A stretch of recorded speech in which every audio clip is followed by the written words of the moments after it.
Hi, I'm Quids.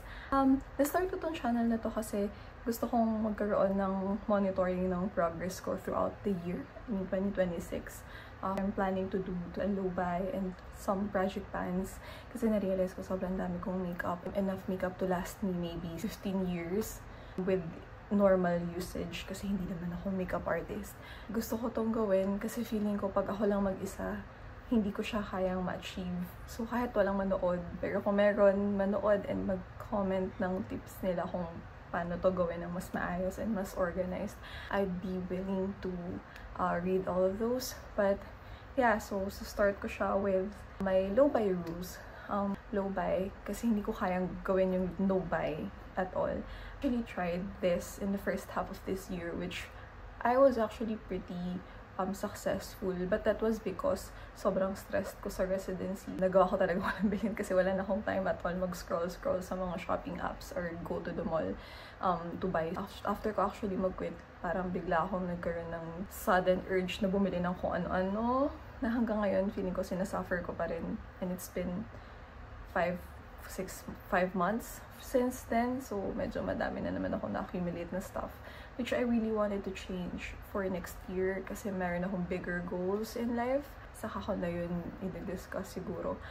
Basta ang goal ko lang for now is low buy, not no buy.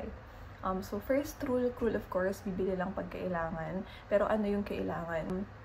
For those na bibilihin ko talaga as in agad-agad kapag ubus na, yun yung mga holy grails ko lang.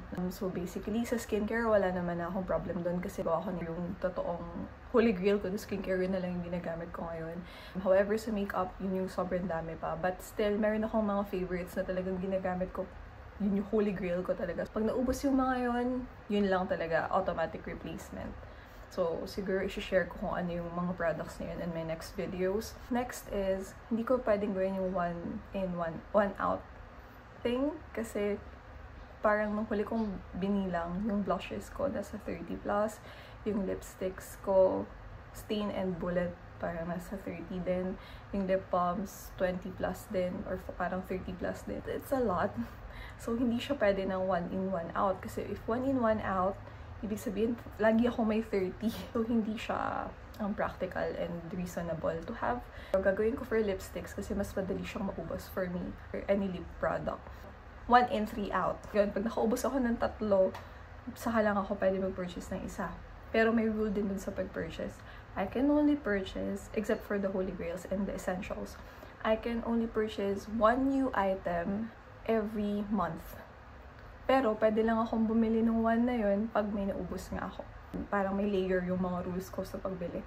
For blushes is siguro 2 blush na maubos bago ako bumili ng isa. Kasi medyo mahirap ubusin yung blush. However, yun nga, ang dami ko pang blushes din. Counted din kung ilalat ko siya. Pero kaka-declutter ko lang and ang dami talaga. And then, for the scrubs, i-allow namin ni Carl yung sarili namin bumili ng 1 scrub pair every 6 months. So, twice a year lang kami bibili ng scrubs for next year.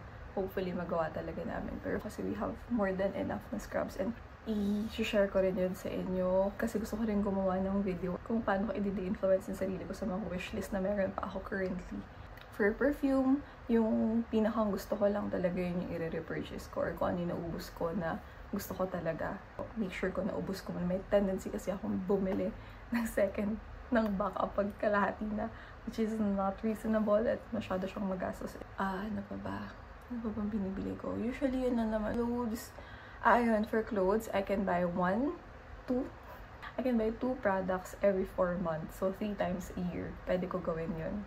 Kasi sure ako, hindi ko kayang walang bilhin at all. Lalo lang ako mag-fail. Kasi may ganun akong tendency na pag nag-fail ako, bibilhin ko na lang bigla lahat. Which is not good. Better pa rin na parang may reward ako, nakatagal ka ng ganito 4 months or 3 months. Pwede kang bumili ng something. Yun yung gagawin ko for me. And hopefully, magawa ko siya. I have rules din na gagawin to ma-maximize yung mga meron ako ngayon. For example, sa makeup, every month, gagawa ako ng capsule ko na makeup para hindi ako nagkakaroon ng decision fatigue every morning. At the same time, gagawa rin ako ng capsule wardrobe every month para ma-rotate ko talaga yung mga damit ko. Kasi isa ko rin problem yun. Although, for me, yung clothes ko, hindi na siya ganun ka-cluttered. Tingnan ngayon. Yun nga lang, parang sa sobrang flexible ng mga pieces. Pag may nagustuhan akong top, bagay siya sa lahat ng bottoms. Kung may nagustuhan akong bottoms, bagay siya sa lahat ng top. Parang ganun yung nangyari. So, medyo naging redundant siya for me. Parang madami siya. Para sa taong halos araw-araw lang naman naka-scrub suit. And gusto ko rin yun gawin. Para feeling ko may bago akong damit every month. Hopefully effective siya. And that's it. Hopefully you can join me in my progress every day. So yeah, thank you. Bye-bye.